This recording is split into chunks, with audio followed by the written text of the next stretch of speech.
परात्पर अखिलेश्वर करुणानिधान भक्त वत्सल भक्त करुणागण तडुदित पीतांबरधारी माझ्या समोर बसलेल्या तमाम श्रोतृवर्गांच्या हृदयामध्ये निवास करणारा, ज्याला आपण भगवान कृष्ण म्हणतो, या जगद्गुरु भगवान श्रीकृष्णाच्या चरित्राने परिपूर्ण असलेला ग्रंथ श्रीमद भागवत ग्रंथ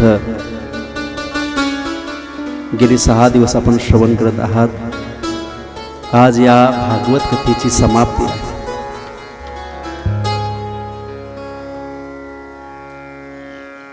वैकुंठवासी हबप नानासाहेब काका देवराव पाटील कदम यांच्या प्रथम पुण्य स्मरणाच्या निमित्ताने त्यांच्या पश्चात त्यांच्या मुलांनी, त्यांच्या परिवाराने आयोजित केलेली ही भागवत कथा, त्यांचे बंधू श्री हबप बाबूराव देवराव पाटील कदम अर्थात भाऊ, तसेच वैकुंठवासी नानासाहेब काका यांच्या पत्नी गंगा भागीरथी संगीताबाई नानासाहेब पाटील कदम, तसेच 2 चिरंजीव आहेत की ज्यांनी हा मोठा प्रपंच अर्थात वडिलांनंतर त्यांच्या प्रित्यर्थ घालू केलेला हा मोठा कार्यक्रम, असे गुणवान मुलं हबप श्री तुळशीराम नानासाहेब पाटील कदम, तसेच चिरंजीव शिवाजी नानासाहेब पाटील कदम, तसेच 3 मुली आहेत. या 7 दिवसामध्ये एकीकडे ज्ञानदान चालू आहे, एकीकडे अन्नदानाचंही कार्य चालू आहे. आणि या मुलींनीही एक पंगत घेतली बरं का. त्यांनी सांगितलं भावांना की आम्हालाही आमच्या वडिलांना काहीतरी नैवेद्याच्या अर्थात एक पंक्तीच्या निमित्ताने काहीतरी वडिलांना एक त्यांच्या ऋणातून उत्तीर्ण होण्याकरता एक पंगत द्यायची. त्या सौ अनिता रवींद्र पाटील पवार मुलगी आहे, सौ सुनीता भगवान पाटील मगर मुलगी, सौ मनीषा कृष्णा पाटील मांडे मुलगी, 3 मुली आहेत. त्यानंतर श्री सजन बाबूराव पाटील कदम पुतणी आहेत, श्री गंगाराम बाबूराव पाटील कदम पुतणी आहेत, श्री गुलाब बाबूराव पाटील कदम पुतणी आहेत. तसेच हबप संगीत म्हणकार संगीत विशारद आमचे परममित्र प्रकाशजी महाराज कदम पुतणी आहेत. समस्त कदम परिवार यांच्या या परिवारातील एक सदस्य, मी अनेकदा सांगून गेलो की 1 वर्षापूर्वी या परिवारातील एक सदस्य कमी झाला. खरं तर गेलेल्या व्यक्तीची परिपूर्तता करण्यासाठी अर्थात ती जागा भरण्यासाठी दुसरा कोणी घेऊ शकत नाही. ती जागा वडिलांची जागा कोण घेणार ना. पण नियतीचा इतिहास किंवा नियती ही सांगते की जन्माला आलेला प्रत्येक व्यक्ती एक ना एक दिवस जाणार आहे. कारण ज्या लोकात आपण जन्माला आलो ना, हा मृत्यू लोक आहे. याला अनेक नावं असतील, पण हे नाव प्रसिद्ध आहे मृत्यू लोक. अर्थात इथे जन्माला आलेला अवतार असेल, नाहीतर व्यक्तीचा जन्म असेल, प्रत्येकाला मरावं लागतं.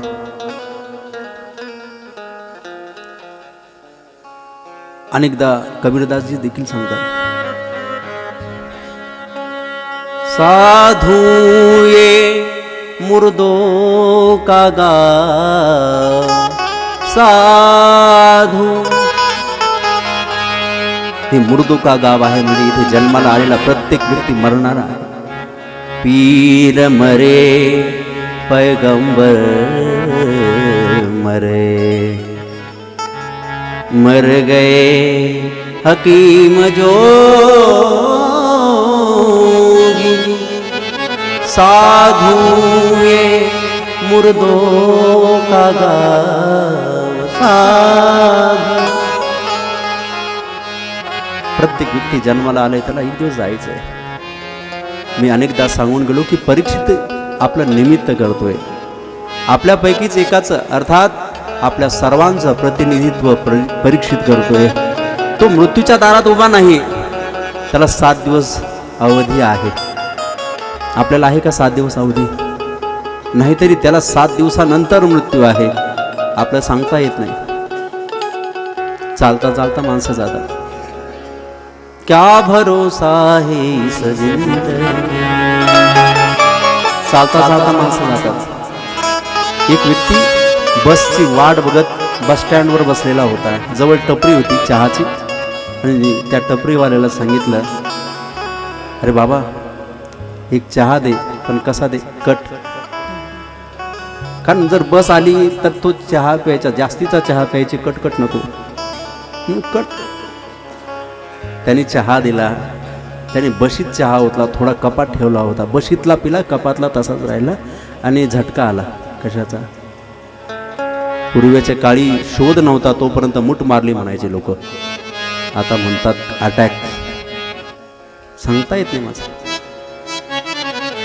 सांस रुक जाएगी चलते चलते, क्षमा बुझ जाएगी जलते जलते, दम निकल जाएगा, दम निकल जाएगा, रोशनी का क्या भरोसा है इस जिंदगी का. सांगता येत नाही माणसं कधी जातील. ज्ञानोबारांची ओवी फार गोड आहे. ज्ञानोबाला सांगतात, मुळात हा नरदेहच दुःखालयम अशाश्वतम असा आहे भगवंतांनी सांगितलं. नरदेहाला आलेला व्यक्ती, प्रत्येक व्यक्ती दुःखी आहे आणि मृत्यू अशाश्वत आहे, कुणाला चुकत नाही. हे शरीर, ज्ञानोबा सांगतात, या शरीराला जायला किती वेळ लागतो. मासी पांख पाखडे तब हे सरे,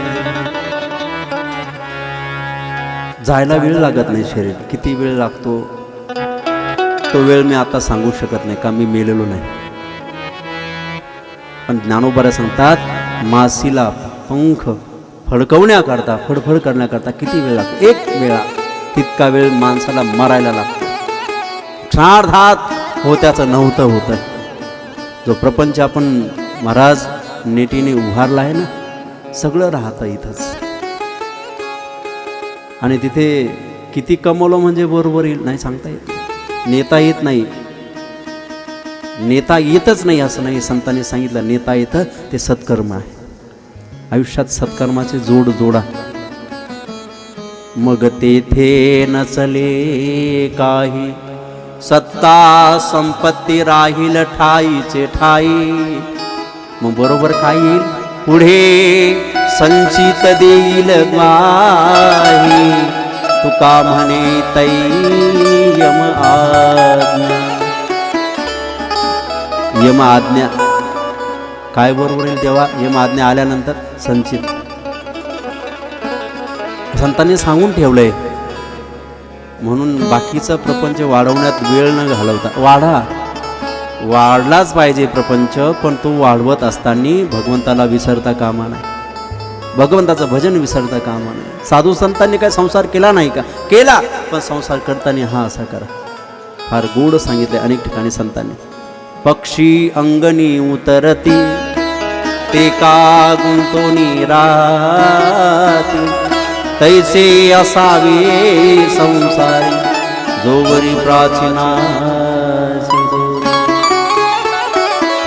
संत सांगतायत किती वेळ राहा.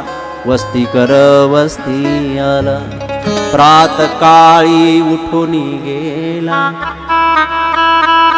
वस्ती कर वस्तीला येतो, रात्रभर राहतो. आयुष्यात त्याच्या मनामध्ये कधी असं येत नाही की ही वस्ती माझी आहे. त्याला माहिती ही वस्ती मला सकाळी सोडायची. तसं ही वस्ती एक दिवस सोडायची हा विचार प्रत्येक क्षणाला ठेवा.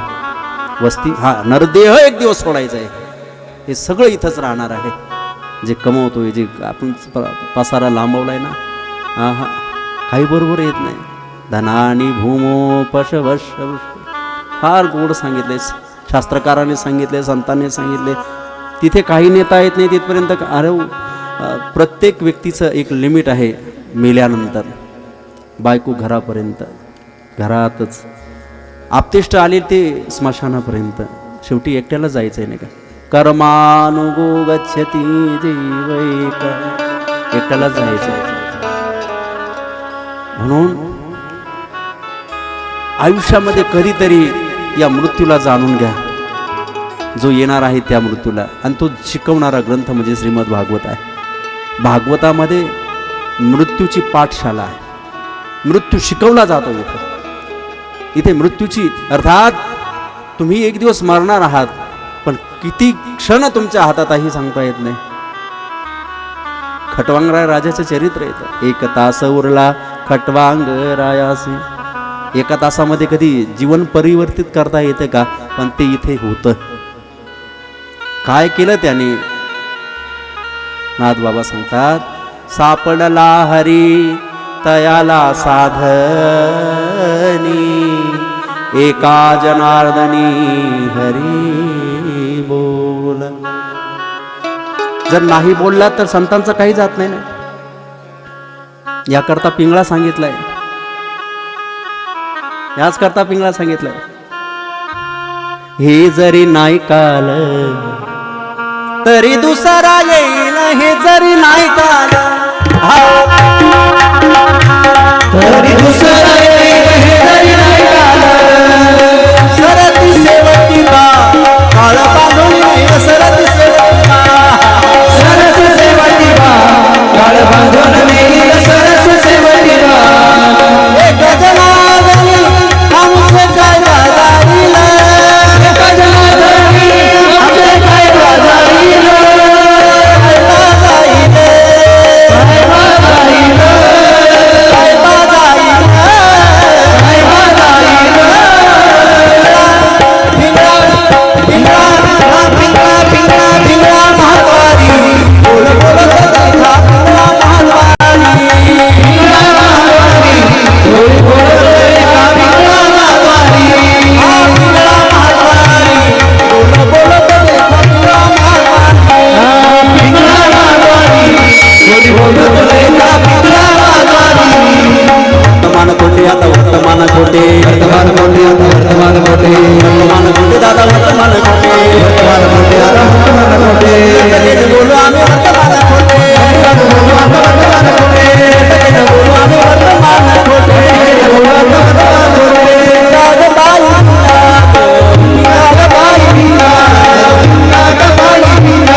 एकनाथ बाबा सांगतात, संत सांगतात, हा पिंगळा पूर्वीच्या काळी वासुदेव घरोघरी यायचे नाही का, आणि ते पिंगळा सांगायचे नाही का.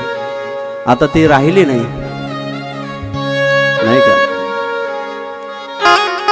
तू म्हणशील घरदार हे इथेच राहील सार, मेल्यावरती आपलं घर गावाच्या बाहेर.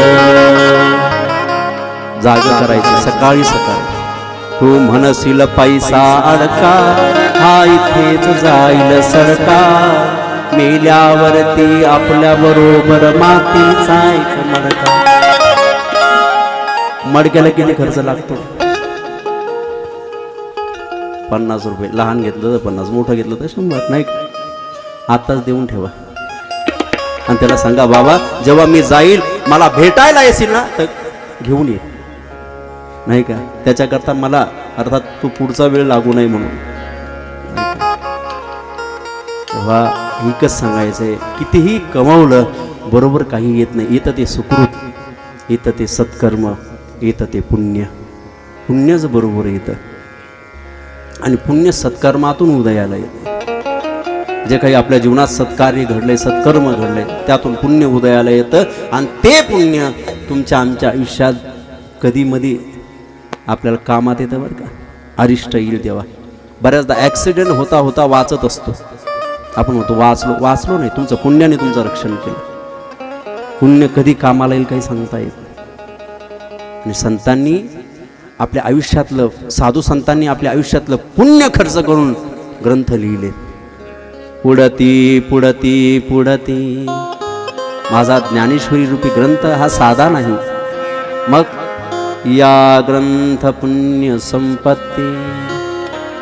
ज्यांच्या जीवनामध्ये सुख नाही, ज्यांच्या जीवनामध्ये अशांती आहे, अशांनी सर्व सुखी सर्वभूती संपूर्ण होईल. ज्ञानेश्वरी वाचली तर बरं का. तुमच्या आमच्या जीवनात सत्कर्माला वेळ देत जा, नाहीतर एक दिवस शरीर जाणारच आहे. परीक्षितेचं निमित्त केलंय. एक परीक्षित आपल्या सर्वांचं एक प्रतिनिधित्व करतोय. समोर उभा आहे तो काळाच्या, पण काळ समोर उभा आहे. 7 दिवस, आज 7वा दिवस उजाडलाय त्याच्या जीवनातला. भागवत कथा ऐकत असताना, आणि आज ती श्रीमद भागवत कथा भगवान शुकदेवांसारखा महात्मा सांगतोय. 7वा दिवस उजाडला आहे आणि 7व्या दिवसाची कथा आरंभ करायची आहे. भगवान शुकदेवजी परीक्षितेला सावध करतात, राजा आज शेवटचा दिवस बरं का. आज तो तक्षक येणार आहे आणि ते बघ, मला तो तक्षक दिसतोय नदीच्या पलीकडे, त्या गंगेच्या किनारी पलीकडच्या कडेला तक्षक उभा आहे. थोड्या वेळात तो येईल कथा संपल्यानंतर आणि तुझ्या शरीराला दंश करेल.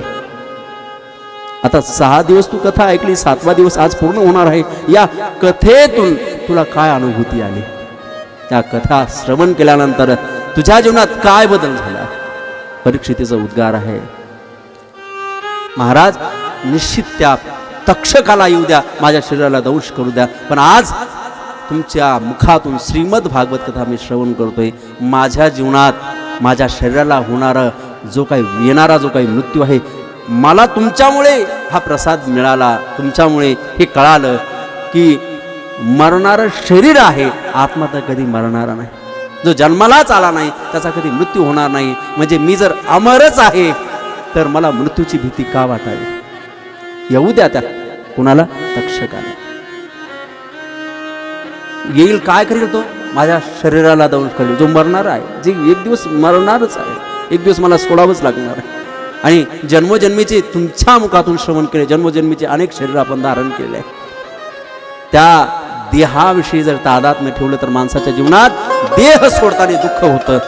पण तादात्म्य नसेल, हे शरीर माझं आहे, मी या शरीरात वास करतो, मी म्हणजे हे शरीर आहे, ही भावना जर तुमची सुटली ना, सोडताना दुःख होत नाही. म्हणून संतांना कधी दुःख झालं नाही. साधू संतांचे उद्गार आहे, मरण माझे मरून गेले. कधी अनुभूती आली? ही कळालंय शरीर एक दिवस जाणार आहे, सोडावं लागणार आहे. मी तर कधी मरणाराच नाही.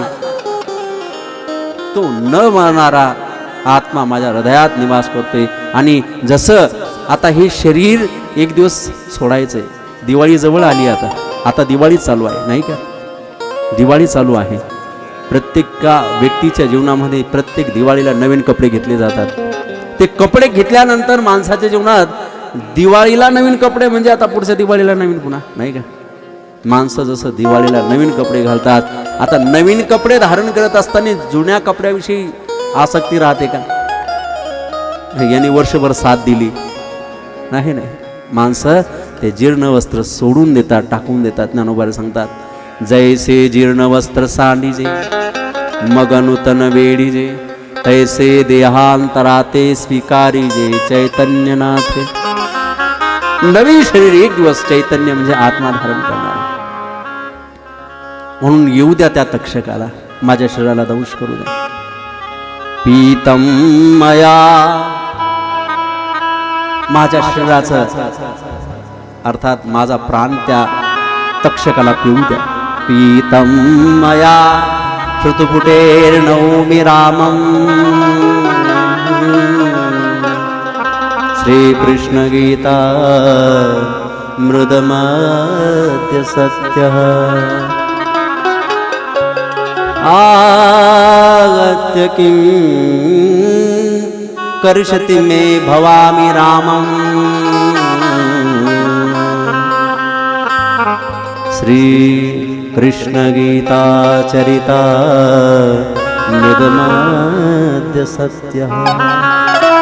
परीक्षित राजा सांगतोय, निश्चित त्या तक्षकाला येऊ द्या, माझ्या शरीराला दंश करू द्या. तुमच्या मुखातून भागवत कथामृत जे मी आता 7 दिवस पितोय ना, या कथामृतामुळे मला ही अनुभूती आली की मी कधी मरणारच नाही, मी कधी मरणारा नाही. शरीर मरणार आहे, आत्मा कधी मरत नाही. आता ही अनुभूती तुमच्यामुळे आली, पण तक्षकाची भीती मला राहिलेली नाही. आणि तुम्ही आता कथा सांगायला आरंभ करा. आपणही कथा सांगायला आरंभ करूयात. आज माझं भाग्य चांगलं आहे. कधीतरी भाग्य उदयाला येतं.